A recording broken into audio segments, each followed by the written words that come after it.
चाहते हैं भाजपा हराओ और डील नहीं करना चाहते तो कब स्वागत करेंगे? तो शर्त है, ईमानदारी होनी चाहिए। ईमानदारी होनी चाहिए। तेज प्रताप की बात है। हम सुजीत के पास चलेंगे, फिर लौट के आपके पास आएंगे।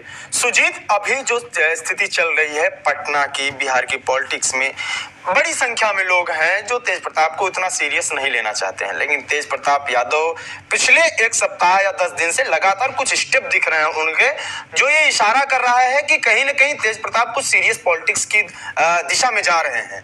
जैसे वो महुआ के लिए घोषणा करते हैं, फिर पास में एक विधानसभा में एक कैंडिडेट की घोषणा करते हैं, उसके बाद फिर अब वो बोल रहे हैं कि हम चुनाव गठबंधन करेंगे इन पार्टियों के साथ।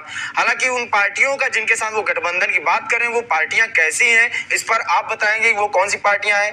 प्रदीप निषाद कौन है, कितने मजबूत हैं? क्योंकि जिस तरीके से वो बोल रहे हैं कि तेज प्रताप बोल रहे हैं कि मुकेश सहनी तो बहरूपिया हैं, असली निषादों के नेता प्रदीप निषाद हैं।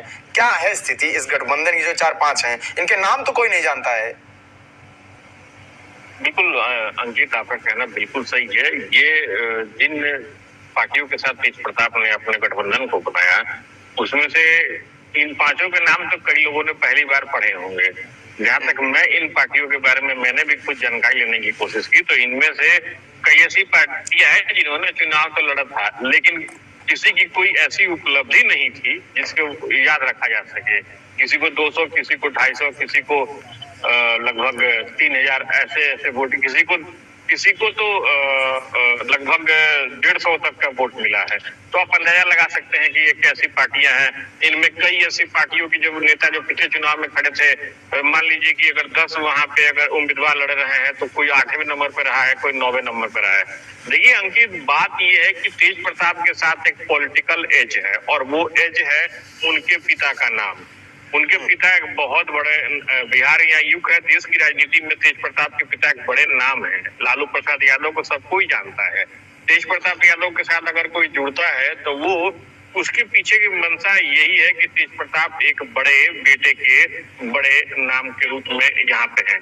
जहां तक प्रदीप निषाद की बात आपने कही, देखिए प्रदीप निषाद इसमें कहीं कोई शक नहीं है कि वो शुरू के दिनों में मुकेश सहनी से बहुत नजदीकी से जुड़े रहे हैं। एक बार जब मेरी बातचीत हो रही थी प्रदीप निषाद से, तो उन्होंने इस चीज को कहा था कि जो चीजें पार्टी के लिए होती है वो मैंने जमीनी स्तर पर किया है। मैंने घूमा है, गांव देहात मैंने घूमा है, मैं बाढ़ में गया हूँ, सुखाड़ में गया हूँ। यद्यपि मैं यूपी का रहने वाला हूँ, संभवतः वो मिर्जापुर के रहने वाले हैं, लेकिन मैं यूपी से ज्यादा बिहार को जानता हूँ। अब प्रदीप निषाद को तो लोग जानते हैं, तो जैसे तेज प्रताप के साथ लालू यादव का नाम जुड़ा हुआ है, वही ठीक वैसे ही प्रदीप निषाद के साथ मुकेश सहनी का नाम जुड़ा हुआ है। तो वो भी कोई बहुत बड़ा कोई एज नहीं मिलने वाला है। तेज प्रताप को अगर कोई एज मिल सकता है तो वो केवल और केवल लालू प्रसाद के बेटे हैं।